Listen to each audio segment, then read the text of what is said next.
Hello students, good morning. चलिए आज हम लोग जो है पढ़ेंगे वर्गमूल की एक यूनिक विधि।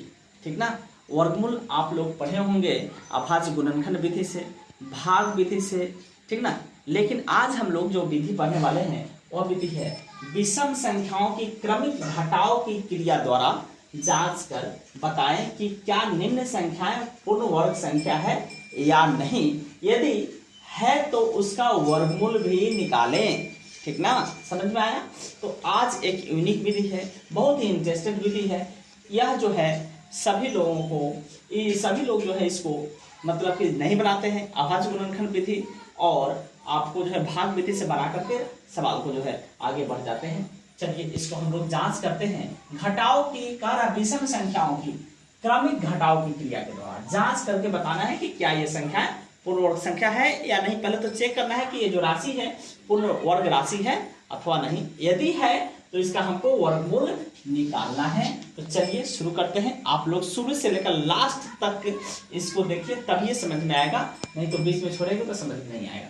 चलिए हमारे पास जो राशि है वो है 81। ठीक है, कितना है 81। अब कह क्या रहा है विषम संख्याओं की क्रमिक घटाव की क्रिया के द्वारा।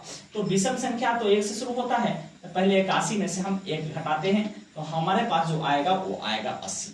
ठीक है, अब हमारे पास कितना आया है 80।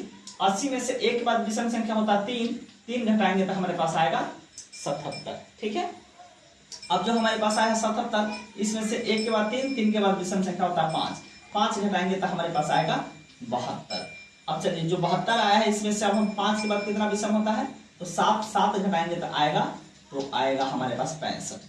अब चलिए 65 जो है इसमें से 7 के बाद विषम होता है 9 घटाने पर आएगा 56। कितना आएगा तो ये आएगा 56। आगे देखा जाए हमको जो आया है 56।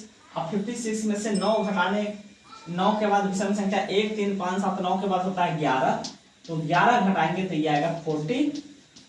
ठीक है, अब जो हमारे पास आया है 45, इसमें से 11 के बाद विषम संख्या होता है आपको 13। कितना होता है 13, घटाएंगे तो हमारे पास आएगा आपको जो है 32। कितना आएगा 32 है ना 32। अब जो 32 आया है इसमें से 13 के बाद जो विषम संख्या होता है वो होता है 15, तो 15 घटाएंगे तो यह आएगा आपको 17। ठीक है, अब जो 17 आया है इसको यहाँ लिख लेना है। इसमें से 15 के बाद जो विषम संख्या होता है वो होता है 17, तो 17 में से 17 गया तो कितना आया 0। कितना आया 0। चलिए अब हमको 0 आ चुका है, तो अब विषम संख्याओं को क्रमिक रूप से हम घटाए हैं। विषम संख्याओं के क्रमिक घटाव की क्रिया द्वारा जांच करके आपको बताना था कि ये संख्याएं जो है पूर्ण वर्ग राशि है या नहीं है। तो सबसे पहली बात, अगर विषम संख्याओं को क्रमिक रूप से लगातार घटाते घटाते अगर 0 आ गया लास्ट में आपका रिजल्ट, तो इसका मतलब कि ये क्या है, ये पूर्ण वर्ग राशि है। अतः यह जो संख्या है कौन सा संख्या है 81, यह पूर्ण वर्ग संख्या है। क्या है तो पूर्ण वर्ग संख्या है, पूर्ण वर्ग संख्या है। चलिए यहां तक तो आपका चेक हो गया पूर्ण वर्ग संख्या है।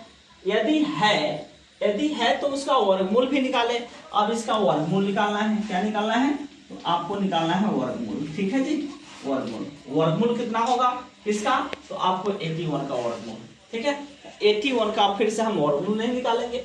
इस प्रोसेस से हम वर्गमूल निकालने का तरीका क्या है तो देखेंगे कि कितनी विषम संख्याओं को लगातार घटाए हैं कि आपको 0 आया है। तो देखिए 1 2 3 4 5 6 7 8 9, यानी 9 विषम संख्याओं को लगातार हम घटाए हैं, तब हमको कितना आया है 0 आया है। 9 ना, तो वर्गमूल बराबर 9 किसका, तो 81 का वर्गमूल हमको कितना आ गया साथियों, ये आ गया हमको 81 का वर्गमूल कितना आ गया, तो ये आया हमको 9, और यही 9 आपका आंसर है। ऐसे भी हम लोग जानते हैं 9 9 81 होता है, 81 का वर्गमूल 9 होता है।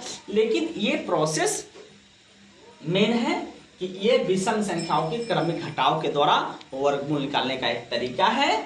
चलिए वीडियो अगर अच्छा लगा हो तो लाइक शेयर और कमेंट जरूर करिएगा। थैंक यू, धन्यवाद।